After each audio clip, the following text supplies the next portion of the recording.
उठे जब खबर उठे के हाँ भाई सिंघम। কেমন মনে করছেন আপনি? ঠিক 5 মিনিট আগে ভোট গ্রহণ সম্পন্ন হয়েছে। আমি যে কেন্দ্রে দাঁড়িয়েছি ফুলহার সরকারি প্রাথমিক বিদ্যালয়, আপনি দেখতে পাচ্ছেন রাস্তার ছাত্রলীগ এবং যুবলীগের কর্মীরা মিছিল করছেন বলা চলে একদম ভোট কেন্দ্রের সামনে।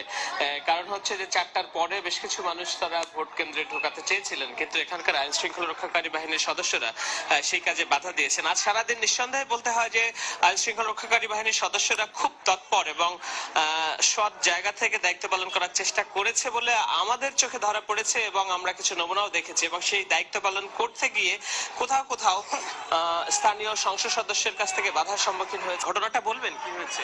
না, ওই যে মদনপুর ইউনিয়ন এবং ধামকড় ইউনিয়ন পুলিশের প্রোগ্রাম অনুযায়ী ওই দুইটা ইউনিয়নের সেক্টর ইনচার্জ ছিলাম আমি, সাব সেক্টর ইনচার্জ।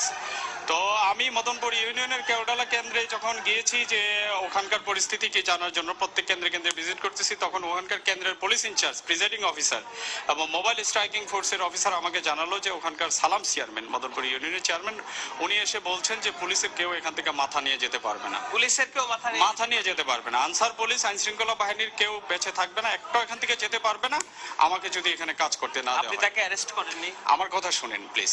তো আপনার এখানে কাজ করতে দিতে হবে, আমার মতো করে কাজ করতে দিতে হবে, আদারওয়াইজ কেউ যেতে পারবে না। এই কথা শোনার সাথে সাথে চেয়ারম্যান সেখানে ছিল না, আমি লোকজন পাঠাইছি যে চেয়ারম্যানকে নিয়ে আসো, তার সাথে কথা বলবো। চেয়ারম্যানকে লোক পাঠানোর ফলে চেয়ারম্যান আসেনি।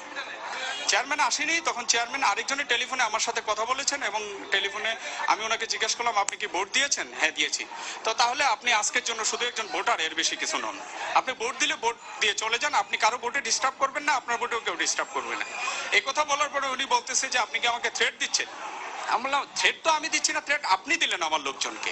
আপনি বলছেন যে পুলিশের কেউ মাথা নিয়ে যেতে পারবেন না। তা বলছে আপনি কি, আপনার নাম কি, পরিচয় কি, আপনি থাকেন ওখানে, আমি আপনাকে দেখাচ্ছি। এই কথা বলার সাথে সাথে আমি আমার পুলিশ সুপারকে জানাই।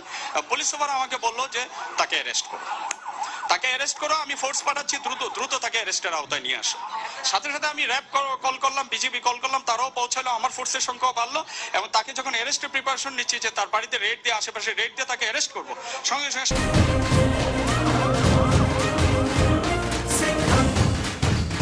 শামীম ওসমান সাহেব আমাকে ফোন দিল যে আমি সংসদ সদস্য শামীম ওসমান বলছি। আমি বললাম যে কেমন আছেন। ওনাকে অ্যাকচুয়ালি আমি কোনো এক প্রসঙ্গে আগের ভাই বলে সম্বোধন করি আর কি, স্যার বলি না। এনিওয়ে, তো উনি বললো যে তুমি আমার চেয়ারম্যানকে অ্যারেস্ট করার প্রিপারেশন নিচ্ছ কেন? আমি আপনার চেয়ারম্যান কেন্দ্র দখল করতে আসলে আমি অ্যারেস্ট করতে নিব না, আর আপনার চেয়ারম্যান কিনা এটা তো দেখার বিষয় না। তা উনি আমাকে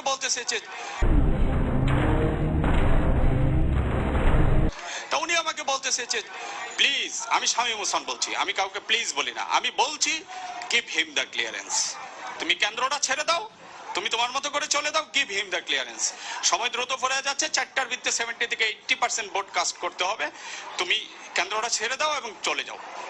আমি বলছি আমি পারবো না, আমি ইলেকশন কমিশনের আন্ডারে, এখন এটা আমি নৈতিকভাবে তো করতে পারি না, আর এখন আমার চাকরি ইলেকশন কমিশনের আন্ডারে, আমি এখানে নির্বাচনী দায়িত্ব পালন করতে আসছি, প্রজাতন্ত্রের চাকরি করতে আসছি। আমি আমার এরপরে উনি কি বললেন? আপনাকে সরি বলছেন? নো, সরি বলেননি, উনি সরি বলেননি। পরবর্তী সময় উনি আবার ফোন দিলেন, ফোন দিয়ে আমাকে ফোনে রেখে উনি প্রধানমন্ত্রীর PS1 জনৈক মালিক সাহেবের সাথে কথা বললেন এবং বললেন যে আমি মালিক বলছি, তুমি প্রধানমন্ত্রীকে বলো আমি কি রাজনীতি করবো কি করবো না, আমাকে শোনাচ্ছে ফোনে।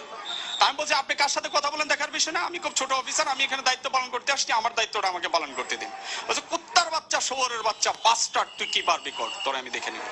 এটা আপনার ফোর্সকে, আপনার প্রধানকে জানিয়েছেন? হ্যাঁ, আমি জানিয়েছি, আমি আমার ঊর্ধ্বতন অফিসারকে জানিয়েছি এবং মোবাইলে যখন উনি কথা বলছিল র্যাবের মেজর সোহেল সাহেব এটা শুনছে, আমি লাউড স্পিকারে ওনাকে শুনিয়েছি, আমার বডিগার্ড, আমার ড্রাইভার তারাও শুনেছে।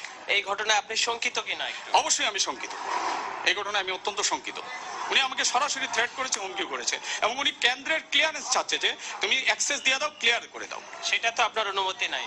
আমি এটা করতে পারি না, অনুমতি থাকুক বা না থাকুক। আমি পুলিশ অফিসার হয়ে কি কেন্দ্র আরেকজনকে ভোট ছাপানোর জন্য দিয়ে দিতে পারি নাকি?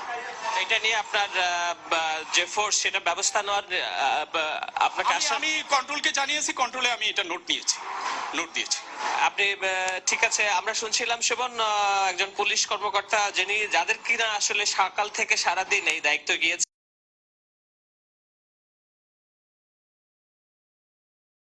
जिसमें है दम तो वक्त बाजीराव सिंघम।